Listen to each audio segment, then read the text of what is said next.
And now, the Sergio Show with Sergio Sanchez. Happy Wednesday. Happy Wednesday. It is now, look at that, mid-October. My goodness. The end of the year just around the corner. Halloween, then Turkey Day, and then Christmas. Our heads are spinning. And Happy New Year, just like that. My goodness. The Sergio Show on Newstalk 710 KURV. And I am your humble host, Sergio Sanchez. Sergio at KURV.com. Producer Freddie has catapulted us to do the live social media thing. 710 KURV, YouTube Live, and 710 KURV. Did you make it on X, Freddie? Oh, man. Made it all past all the toll roads? All right. X Live, Facebook Live as well. And I mentioned this so that you can tune in online, either now, live. If you're driving, don't do it. You guys do it later in the day. But you'll be able to see the video as I meet right now Aaron Reitz. He is running for Texas Attorney General. And as I see one of his little cards here, the true MAGA attorney. That's because the Golden Commander has given his blessing, right, to Aaron to be Attorney General of Texas. Man, I got so much to talk with you about. So let's set the stage. Talk about your upbringing. You said you were from San Antonio. You're from San Antonio. But, man, you got like an impressive resume. You know so many people. So let's start in San Antonio. You growing up. Yeah, that's right. Look, from San Antonio, and I actually met my wife in middle school on the 8th grade school bus, and instantly had sort of a tween crush on her. And we didn't actually start dating until senior year of high school. Different social groups. You know, I was an athlete. She was student council. But I made my move senior year after the last football game. You know, there was a big get together and she was there and I asked her out and we were inseparable from that point forward, and got engaged junior year of college, got married right after we graduated. We were 22, no idea what we were doing. For those who I know that your listeners can't see this, but I have a unique haircut. I saw my hair start to thin. Early, I said, I got to move fast, Sergio. I can't let this girl slip through my fingers before I can't go to my 30s with this haircut. So, but I've been blessed, and we've been all over the country together in the Marines and running for office and different, legal positions. And so, but I'm still a San Antonio kid at heart. What's your sweetheart? So what's your wife's name? Meredith. Meredith Reitz is her name. You saw her in 8th grade. Love at first sight. Love at first sight. For you were smitten, right? I was smitten. I'd like to think she was smitten. Okay. Yeah. I mean, that's what I tell people. It was your wavy, beautiful hair. Yeah. Back then it was quite wavy and beautiful. And I think, sideburns were fashionable at the time. I'm sure folks can find like pictures of me in high school. There were definitely some sideburns. What years were you in high school up in San Antonio? So I graduated high school 2005. So I'm 38 years old right now. Okay. And 9/11 actually happened when I was a freshman in high school. Hello. And that really shaped my future. I don't come from a military family. I don't come, not that they're not supportive, but 9/11 happened. I remember after morning football practice, and me and my buddies were walking back into first period. We heard about a plane crash, and then we all remember where we were. And if you were in school, we were glued to the TVs that they carted in on those black carts. And something inspired me and said, look, I want to be a part of this mission. And despite a lack of really any knowledge of service in the military, I just didn't grow up in that environment. I set myself on a course to get a Marine Corps ROTC scholarship, go to Texas A&M, do the Corps Cadets there, commission into the Marines as an officer.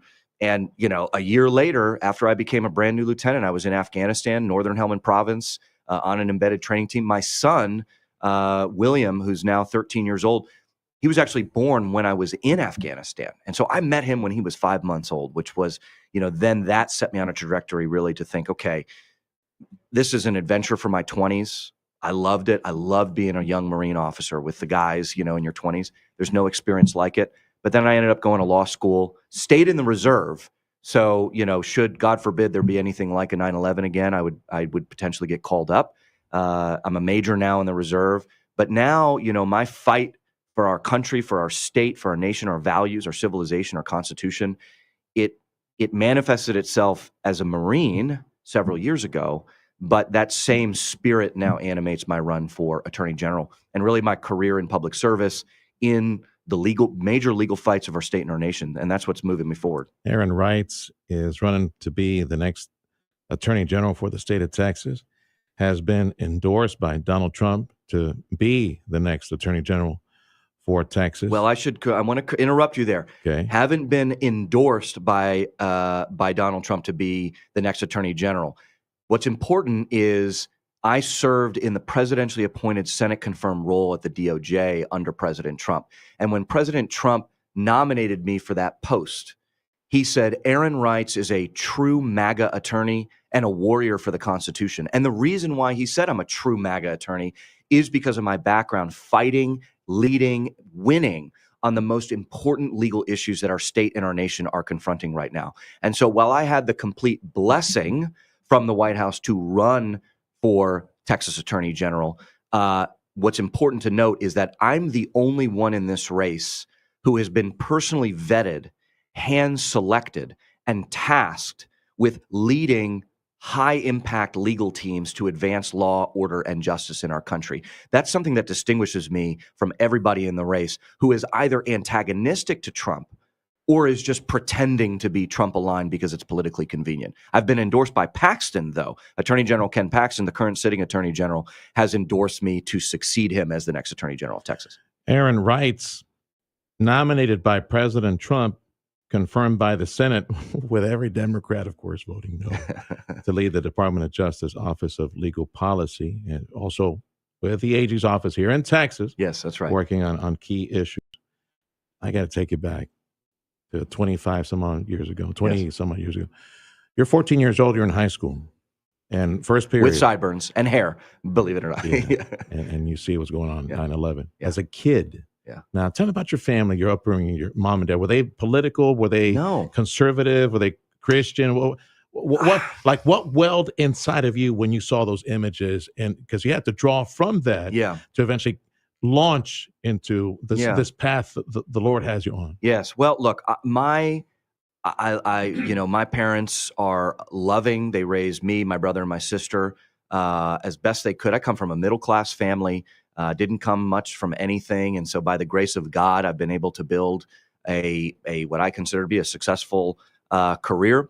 Are they attorneys? No. Listen, it's very odd, Sergio. If you were to meet my family, who I love, right? I love them all, and we all come from unique families. But sometimes, they say the apple doesn't fall far from the tree. Well, sometimes the apple is planted on a hillside and the apple drops and it kind of rolls into the next county. They're completely different. Right. And so, my father, sadly, he passed away earlier this spring, but he was alive to at least see me get nominated and go through my Senate confirmation hearing. He unfortunately passed right before I got confirmed by the Senate.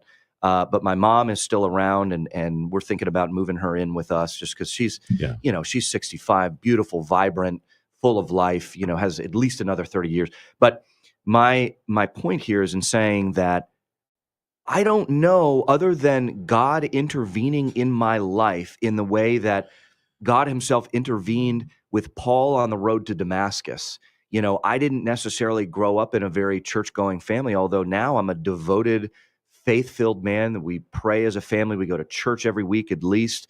The Christian principles, my faith, my relationship with Jesus Christ guides everything that I do personally and publicly.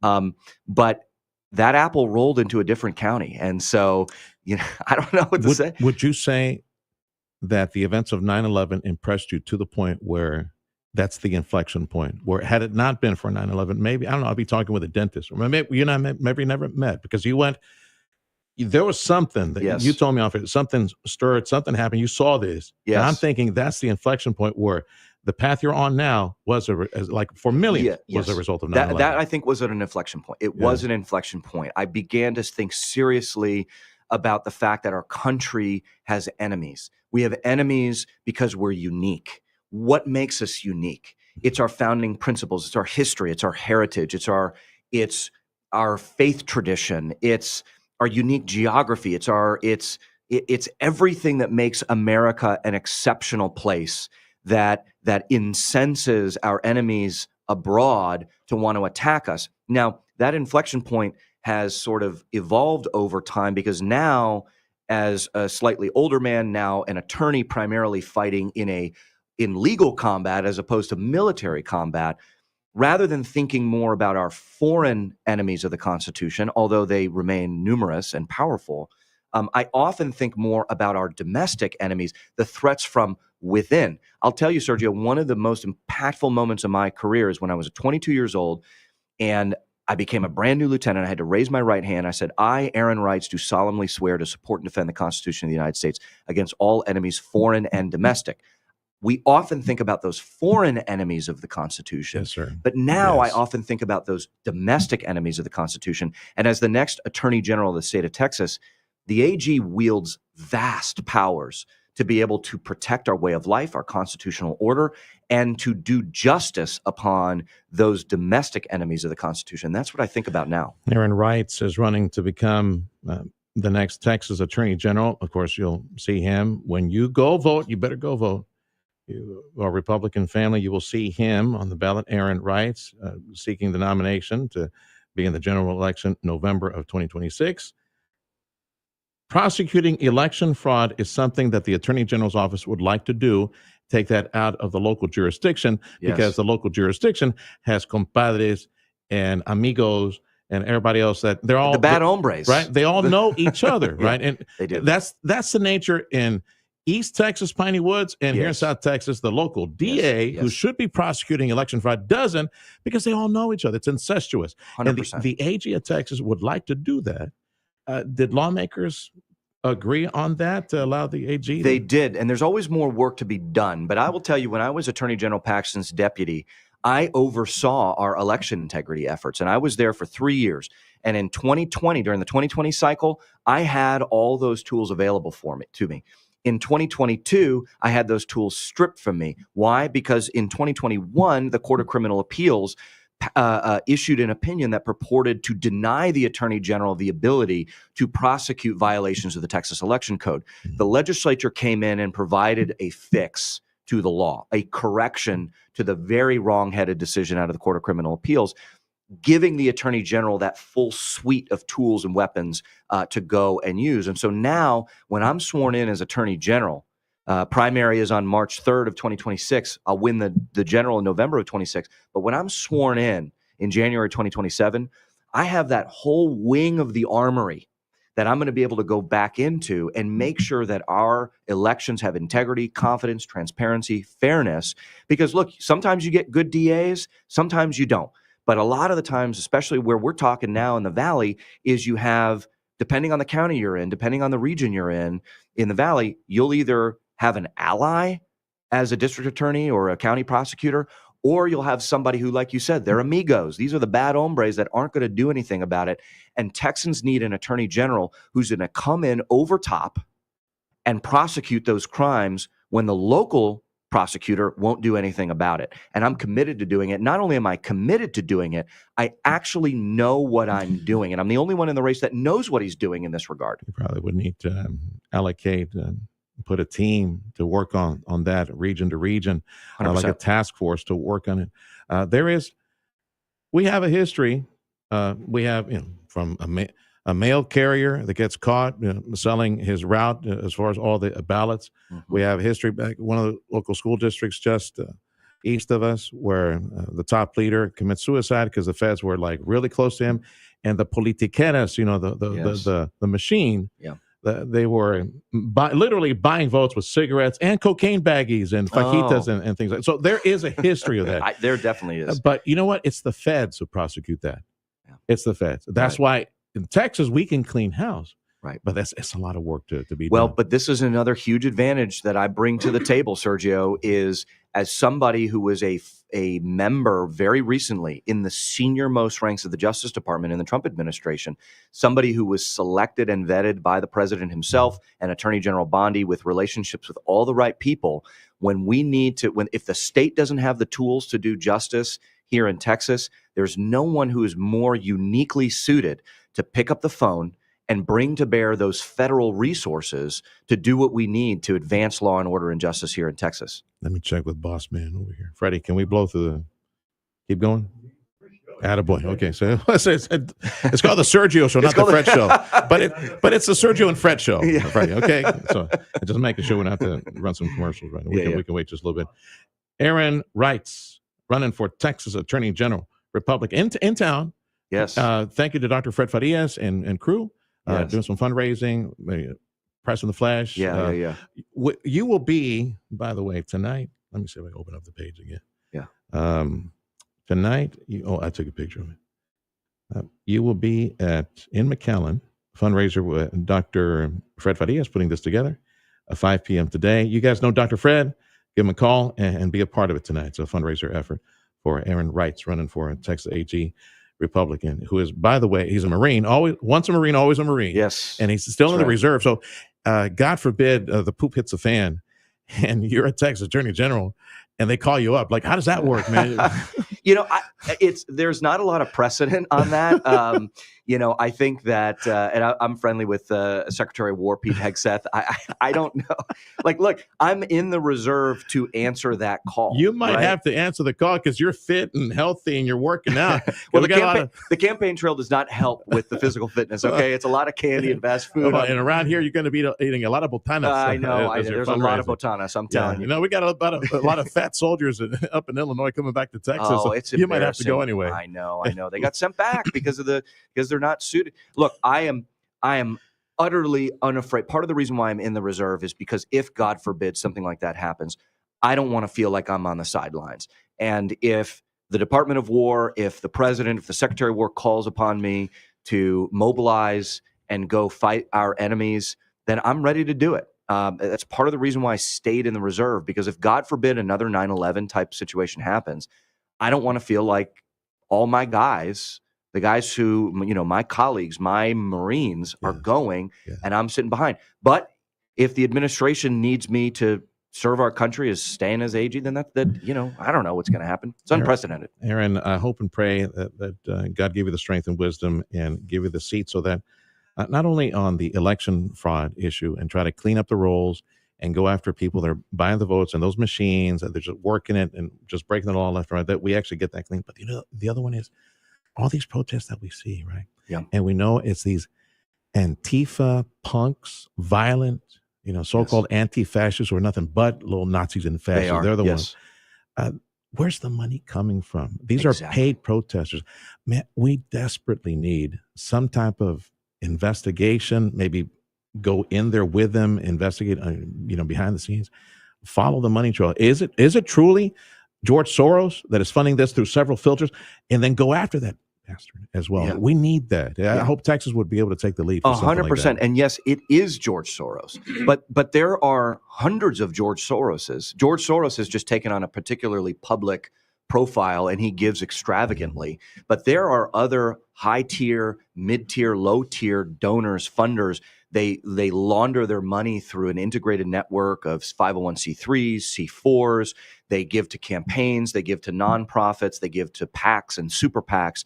There is absolutely a web of extravagantly funded left-wing groups that nurture, aid, abet, give cover for, excuse, and even provide bailouts when these Antifa punks get arrested. Remember, Kamala Harris style, by the way. Jinx, by the way. Yeah. Kamala Harris led the national bailout fundraising efforts during the BLM terror summers of 2020. I mean, think about that. That's how mainstream this left-wing violence is, okay? By the way, the left in America they launched their cultural revolution in the 60s. They have successfully captured virtually every lever and mechanism of cultural power, whether it's education, media, various professions like the law. My own, as a lawyer, like the American Bar Association is just an extension of left-wing political activist groups.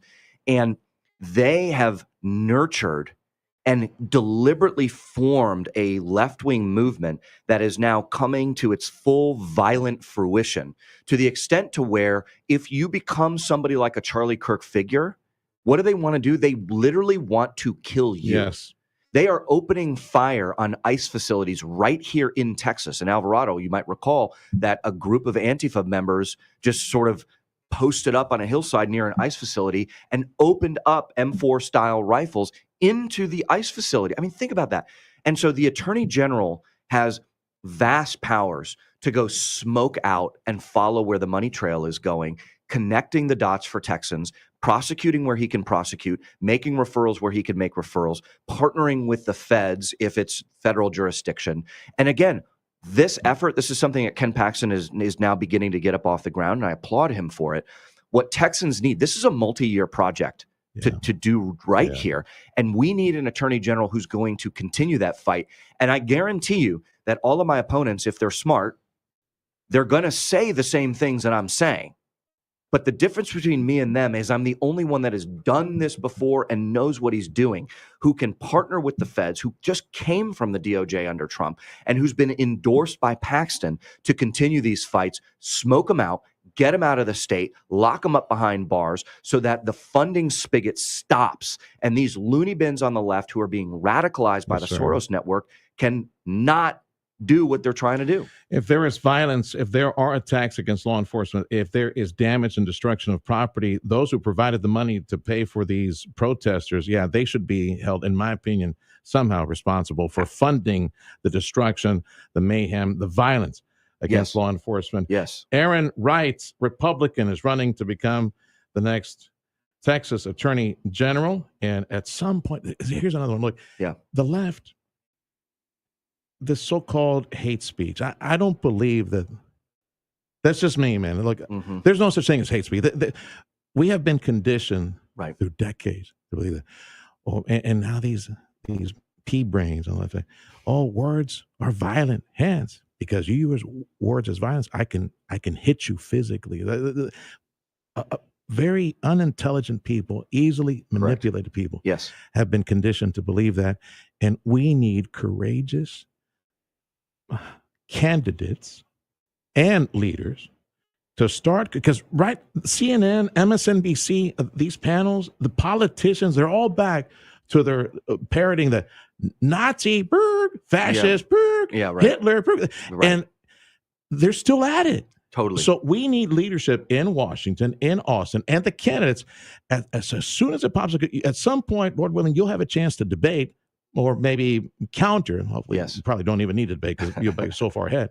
Either way, counter the irresponsible, malicious use of the words fascist and Nazi and Hitler. Correct. So you need to stop now. 100%. It stops now in this generation because you have created an army of pea-brain foot soldiers that have taken it upon themselves to save society and save America by killing conservatives. It has to stop now. Amen. Okay, so yes, you've nailed it, Sergio. The problem with the left is they have, through the rhetoric that they've been using, not just for a few years, but this is decades in the making, but you've nailed a couple of them. I mean, every single day we wake up, Trump is Hitler, Trump is a Nazi. The story goes on and on of examples of not just fringe leftists who are creating a permission structure to engage in violence against the right. Mainstream figures. Yes, sir. Even President Biden was famously caught on a hot mic saying it's time to put a bullseye on President Trump. And then what happened just a couple years later? 2 assassination attempts against the president. So I agree with you. Hate speech, quote unquote, is not a cognizable legal concept. But there is a difference if in the sum total of a mainstream left-wing rhetoric campaign, there's not hate speech, but there is incitement to violence. And so if the left will not stop naming targets, calling for them to be kicked, if you remember the cover of Vogue, I think it was Vogue magazine, where Kathy Griffin, that comedian, was holding up a severed head of President Trump. Yeah, I don't know. It was Vogue, right? Freddie's got a subscription to Vogue magazine, right? Yeah, he's a big Vogue guy. Yeah. That's exactly right. And is that free speech, or is that an incitement to violence? I mean, it's what we can't have in this country is a fabulously well-funded, militant, violent left-wing network that is nationwide and has deep roots here in Texas, calling people on the right and analogizing them to world historical villains who should have been killed, and now saying modern political figures on the right are like them who also deserve to be killed. We got to stop. It has to stop now. And only people who have the powerful microphones, and you will have that many times in big markets, and to counter whoever shows up on the left to try to run for office, you got to call them out, got to smoke them out. and telling you have to stop now. Exactly. It stops in this generation. 100%. We have so much other stuff to talk about. Sanctuary cities, 10 Commandments of schools, but come back and see us again. Yes, please. I would love to. I know you got to concentrate on the big cities, Dallas, Houston, San Antonio, where the blue rot exists. Yeah, but there's some blue rot down here. And I love, we were talking offline, Sergio. I love, this is my second stop during the fall campaign season in the Rio Grande Valley. I love coming down here. The energy with Republicans, the energy with people who are conservatives, but maybe they haven't come to the Republican Party yet. I love being down here because the energy, the momentum, the excitement, it's unique. The character of the Republican movement down here in the Valley is different than everywhere else in the state. And it excites me. It encourages me. I think that we are rallying to, folks down here are rallying to my flag. And I love it. So you don't have to push me too hard to come back to the Valley soon. We do have a lot of conservatives on board. That's why we are red now. It took us 10 years, but thank you, Jesus. We're here now. We've got to keep building on that. And the left makes it real easy. The modern Democrat Party, and I emphasize that. Yeah. The modern Democrat Party. Not that JFK was perfect or anything, but that dude he's probably spinning his grave looking at this, how mental illness is being normalized into society. All these blue-haired, crazy, metal stud-faced individuals out there that are screaming for advocating for the chopping of children's genitals and the injection of hormone suppressors, for boys and men to be in girls and women's sports. All this, that's their battle flag. It's insane. And they make it really easy for us to tell conservatives, can you please stop voting stupidly? Can you please stop voting Democrat? Yeah, that's right. It's Sunday, it's politically great, I agree. And all those things that you just listed, by the way, are illegal under state law. And I'm the only one with experience that has actually litigated over transing our kids, litigated over the medicalized abuse of our children, the transification of our kids, all of these things, the predations of the sexual left. These are things that I have investigated, sued, defended, and appealed on. And so if voters are listening right now and they say, yeah, those are important issues to me, don't just listen to the smooth talking Republican who's going to say, yeah, we need to stop transing our kids. We need to stop with all this crazy stuff. I think that's great. Everybody's saying that. I'm the only one that has taken legal action in the justice system to do something about it. And it's why voters can have confidence that I'm going to be an attorney general who's going to effectively keep his foot on the gas on those issues. That's what I'm going to do. And I've got a record that shows it. Thank you for stopping by. Thank you. Again, come see us. Yes, sir. When you get a chance. Aaron Reitz, endorsed by Ken Paxton, our courageous Attorney General of Texas, and the Golden Commander, as my radio son Zach calls him. Yes, endorsed by our president, Donald Trump, as well, because he worked for that administration, worked for AG. He also worked for Ted Cruz. We didn't touch on that one. So but that was a great chapter of my career. I was Senator Ted Cruz's chief of staff for 2 years. It was great. Best to you, Aaron Reitz, and look for him on the ballot come the March primary, 2026. Republican side, you're conservative, you're in business, you want to keep your hard-earned dollars for your family and fight all the satanic left right now. Yeah, you got to vote Republican, people. I'm going to tell you over and over again, stop voting stupidly. Stop voting Democrat. Time is 9:35. The Sergio Show on Newstalk 710 KURV. This hour made possible by Chamberlain Roofing and Waterproofing.